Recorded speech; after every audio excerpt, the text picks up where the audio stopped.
One of my constituents, Lara, wrote to me. She's a student mental health nurse, and the previous academic year was the second year of her studies. And during the pandemic, like all second-year student nurses, she was offered a fixed-term contract to help the NHS, which would run until August.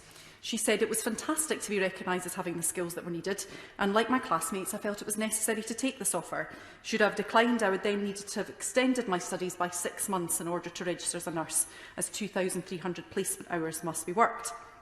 Now, many student nurses work alongside their studies to top up their nursing bursary, but Lara was unable to do that due to disability, and as a result was eligible for housing benefit and for ESA, as well as PIP. And she said that this was able to help her have a place of her own, which she says has vastly improved her own health, something of which she feels the benefit daily. But when she took on the fixed-term contract that meant she was receiving a wage, that meant a temporary pause in her benefits.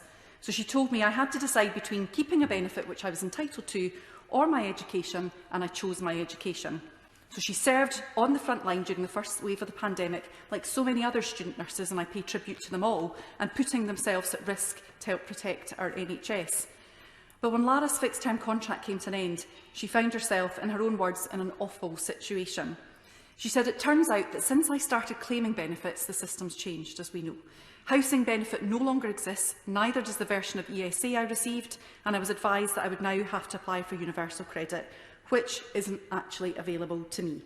So I'm now living off my nursing bursary and PIP, and it means that after I pay my rent and bills, I have £8 a week to live off. I either must take out a loan and leave university in debt, or give up my rented flat and move into a box room at my mum's. I'm honestly so deflated that because I did what I felt was right in helping this country during the pandemic by providing the skills that I have gained, I am now in this situation.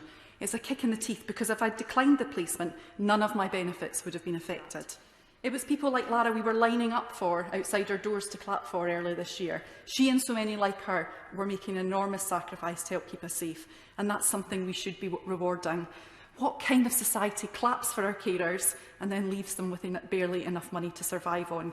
That applauds our public sector frontline workers and then hands them a pay freeze?